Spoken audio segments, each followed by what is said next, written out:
Hello once again, and thank you for listening to the latest episode of Kansas City's Northeast Newscast. I'm your host, Paul Thompson, and today I'll be joined by Gunard Polite, the founder of One Kansas City Radio. The radio station is currently located on the grounds of the Kansas City Museum. In fact, the studio is housed at the site of the former museum gift shop. According to the station's website, onekcradio.org, the nonprofit's goal is to feature multicultural and multilingual daily programs representing our community in the urban core in a positive, entertaining, and informative format. I recently caught up with Polite to discuss the genesis of One Kansas City Radio, what draws him to the Kansas City urban core, his own career in music, including his time spent as a DJ under the moniker Catch 22, and what kind of partnerships he hopes to build in the community moving forward.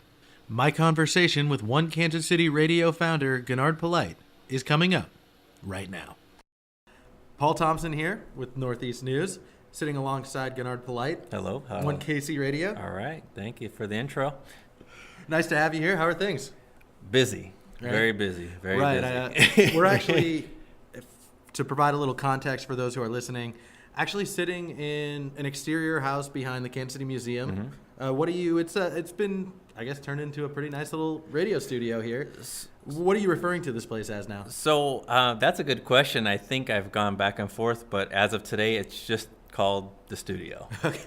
You haven't found a sponsor for naming rights yet. You're open for that. The sponsor really is the Kansas City Museum, so it's their facility. They have been very generous to us, and we're here.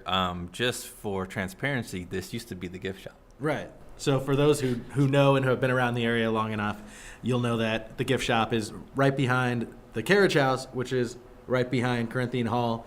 I still have a few gift shop items, so right. If they want to come in and support the museum store too. Yeah, there you go. Support you. We'll take care of you. Nice. Well, the museum is under construction right now at Corinthian Hall, so there are crews all over the place, and then you got you, who have taken over the studio here, or the gift shop, and turned it into One Kansas City Radio. That's right. Can you talk a little bit about how you came up with One Kansas City Radio and how you came into contact with Kansas City Museum for this project? Sure. So it's a connection of a connection of a connection, and I will say in the Kansas City nonprofit community, really a lot of people are trying to help each other. And to make a long story short, that's really how I ended up here. When I introduced the station to a lot of people, they say, oh, it's a great idea. You need to talk to this person. And that person will say, hey, you need to talk to that person. Mm-hmm. So through that series of events, I ended up with Anna Marie at the Kansas City Museum, who was very excited about it. And we've been working together for the last 2 years to really understand what we're both trying to do, see how our missions align, and then also provide this space. So it's been quite a long journey. As far as the station itself, I'm originally from Chicago. There was a lot of community, nonprofit, and college radio there that really gave a voice to the non-mainstream, not only content, but music and voices. So when I got here, I didn't really see that.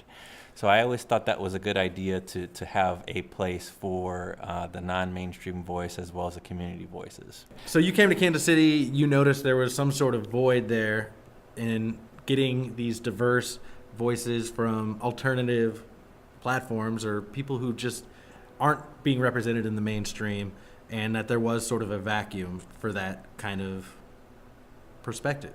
Definitely. I saw, especially in the minority communities, that there wasn't really a whole lot of positive outlets on the media for them, and really, for that matter, the local artists. I know Kansas City's come a long way in 15 years with a couple other stations in the area, but when it comes to the multilingual, multicultural experience in Kansas City, I really still don't think there's a platform for them every day as the main content. There's bits and pieces here and there, but there's no one place that every day it's about those communities here in Kansas City. So I guess, is that the original vision for One Kansas City Radio? Did you always think of it like this? Did you come up with the name and then come up with the vision, or how did that just sort of the vision came? How did the birth happen? The vision came first, I would say.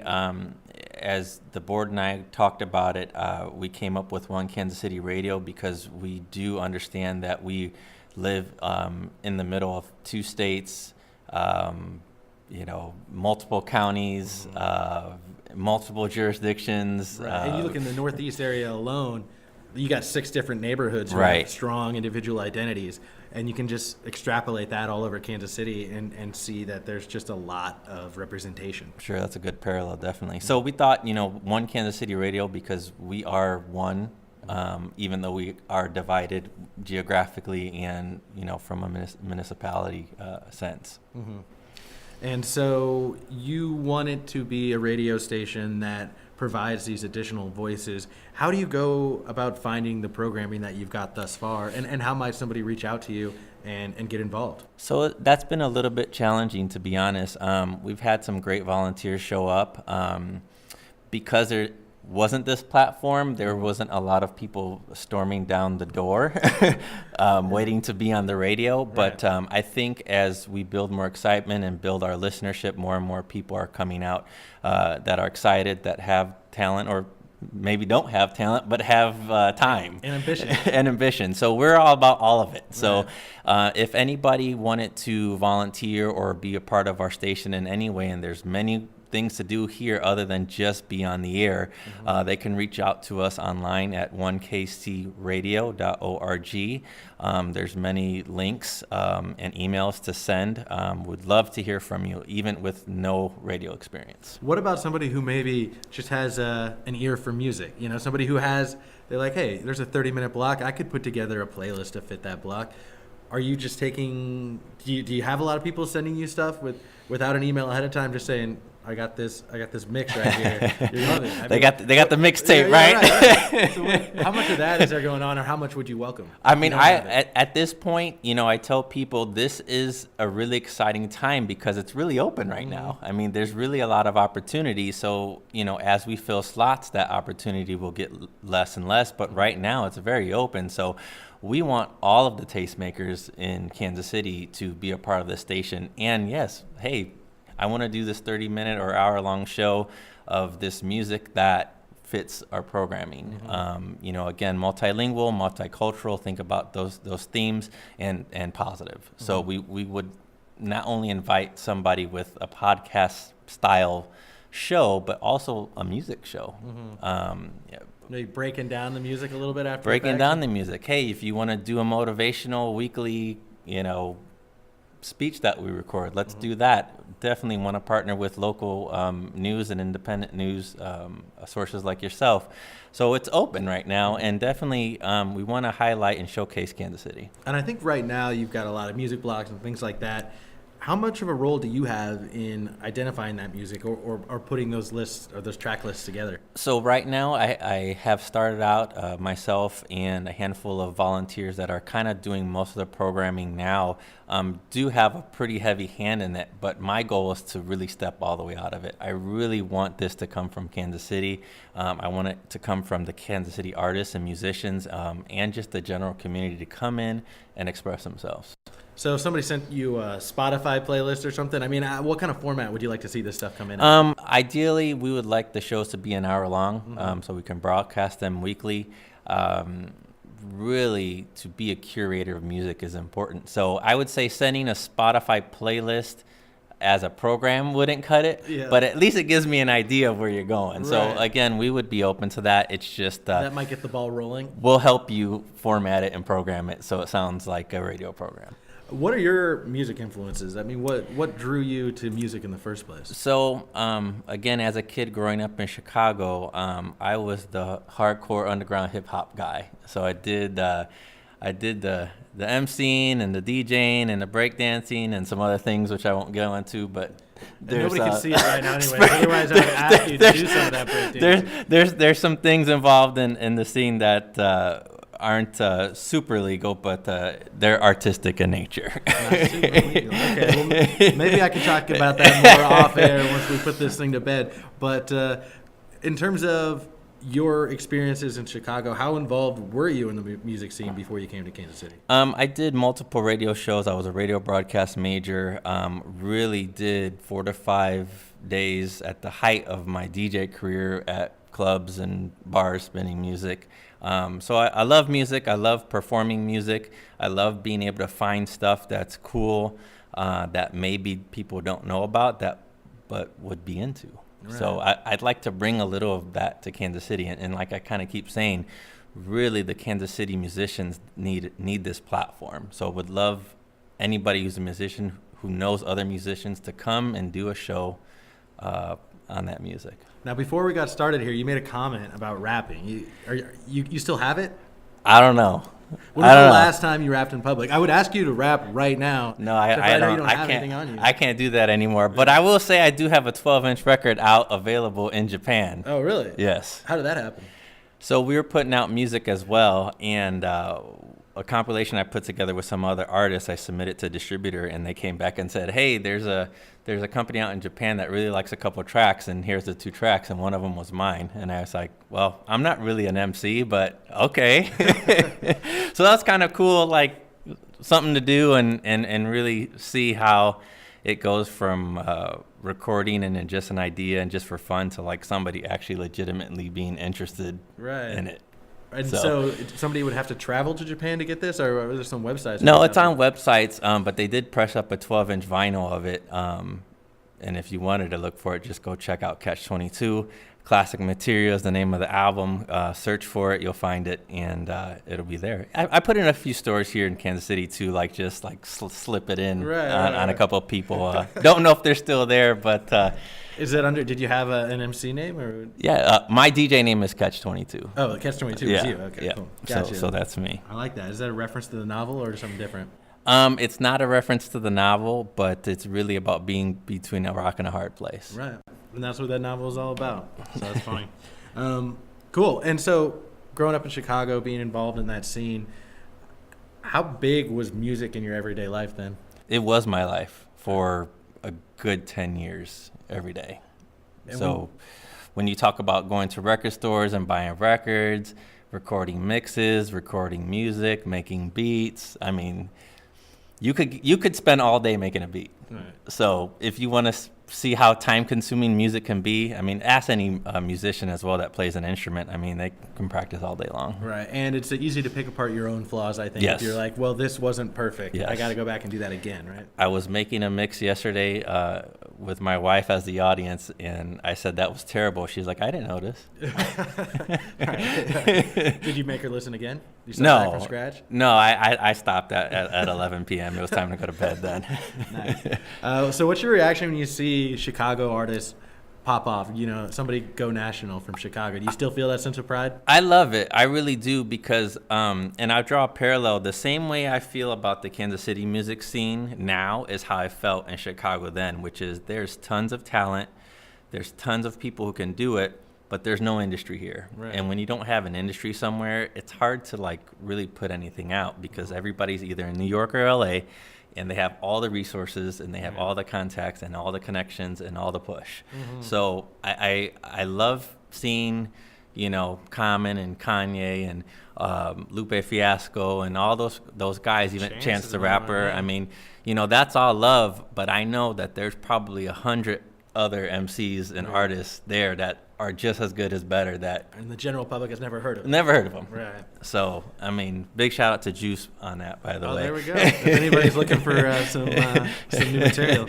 I did also want to ask, you mentioned the Kansas City scene is kind of similar to what you experienced maybe 15 years ago growing up in Chicago. One thing I've noticed in Kansas City is that there have been a lot of these little live music venues that are popping up all over the place. So you got the Record Bar moving down to Crossroads. You got the Truman in that same area. Have you seen anything that you think is an up-and-coming act in Kansas City that you would like to feature here at some point? I mean, there's tons of them, and I don't want to be biased because I have a couple favorites. No, but, be biased all you want. That's what this is all about. You know, there's a group called the Soul Servers actually that I met when I was DJing here. That they were one of the guys was security, and we just started talking about music, and then I was like, guys, you need to be doing a whole lot more, but so I would say Soul Servers, Smooth Confusion, Lou Rip, Deuce Fontaine, my guy PL, Reach, definitely. Reach was one. D Will, who goes by Conductor Williams now, is an awesome, dope beat maker. Those are really Royce Diamond, okay. Definitely. So those are like my guys, but that's even a whole subset of a genre that, I mean, if you rolled hip hop and rap out in Kansas City, there's like whole other parts of town. And Right. I mean, obviously, you know, Tech Nine and Strange Music, that's established. That's Right. always going to be okay, doing what they do, and they do a great job. But there's tons of acts that out of Kansas City that I think are really good that just need that platform. Could you ever see yourself doing live music in here, bringing people in there to do an acoustic performance, or just something, maybe a full band, or Sure. just bring out an MC to come out here and show off some of their work? Most definitely, I would love to do album release parties or virtual album release parties where we set up a camera and you can perform your album or cuts from it, or a live acoustic. Maria the Mexican would love, did some stuff with them. They, have new albums and they put a lot of material out. So I am in touch with a lot of different musicians in Kansas City and would love to use this space to highlight and showcase them. Sure. Now, you've alluded in the past in our prior conversations that this has been a work in progress and something that has had setbacks and taken time to get off the ground. Can you maybe elaborate on just some of those sort of roadblocks that popped up as you were working to get this set? So I think the first roadblock was really getting through the process itself. To be awarded that license from the FCC took a while. Lots of engineering involved, lots of site studies involved, finding the right place, finding a place that will let us host for essentially nothing. So that was one of the setbacks. The fiscal one is always a challenge, sure. as you might be aware of. It's hard to get people to give you money when you're just starting. So that was a big one.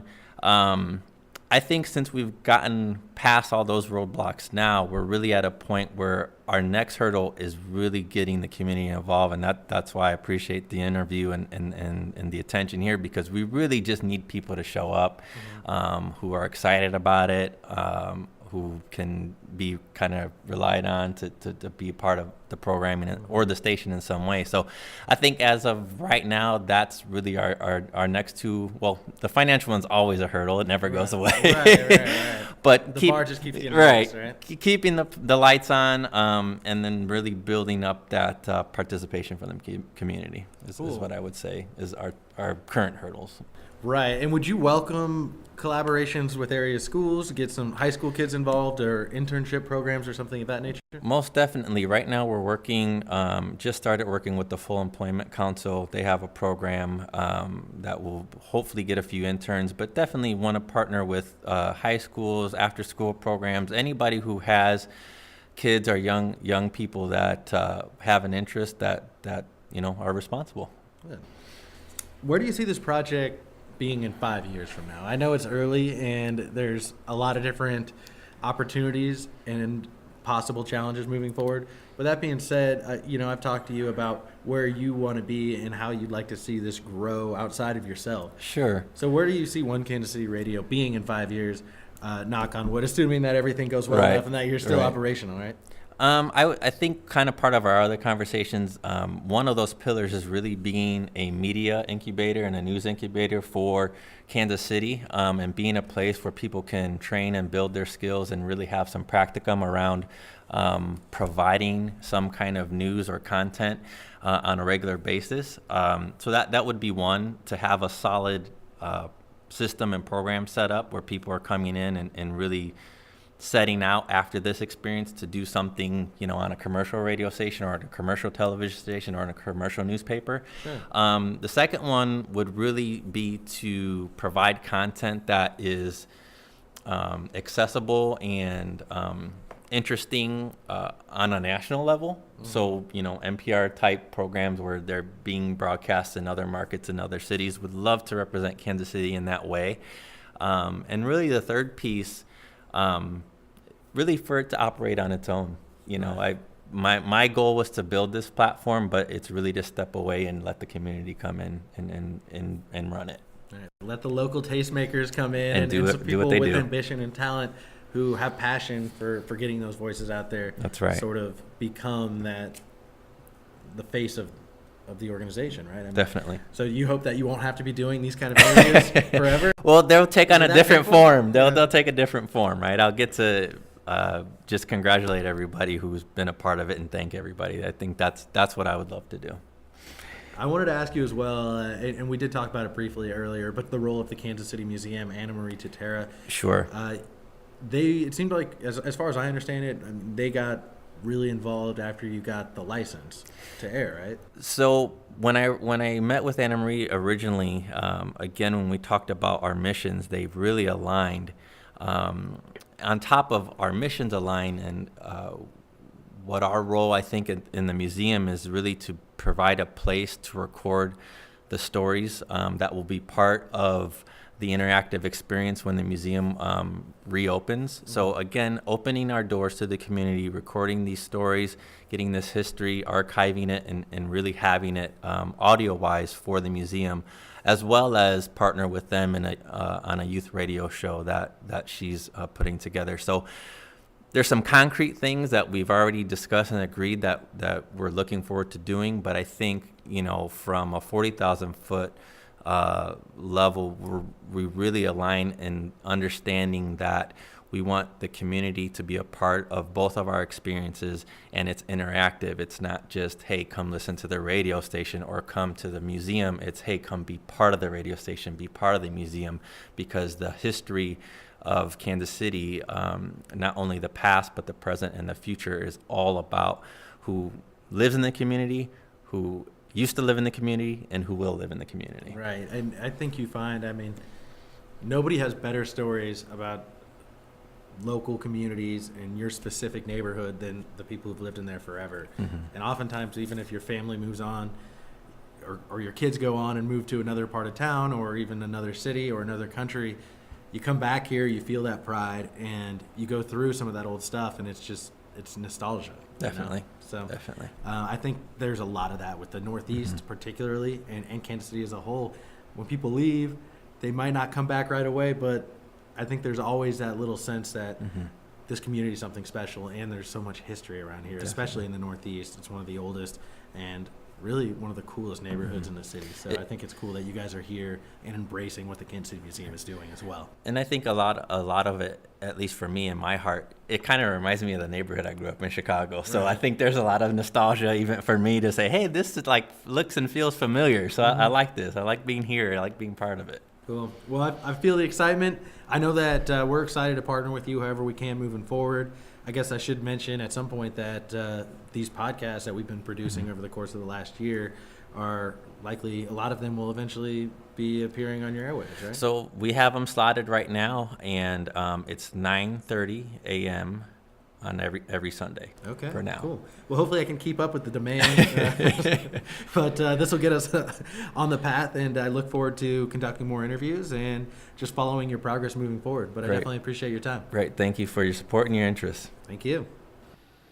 All right, all. That'll do it for the latest edition of the Northeast Newscast. Once again, thank you to Gunard Polite for participating. And I'd like to remind our listeners that you can listen to One Kansas City Radio at their website, onekcradio.org. Or if you're within a 5-mile radius of the Kansas City Museum, you can catch it at 100.1 FM. Thank you again for listening. This is Paul Thompson, signing out.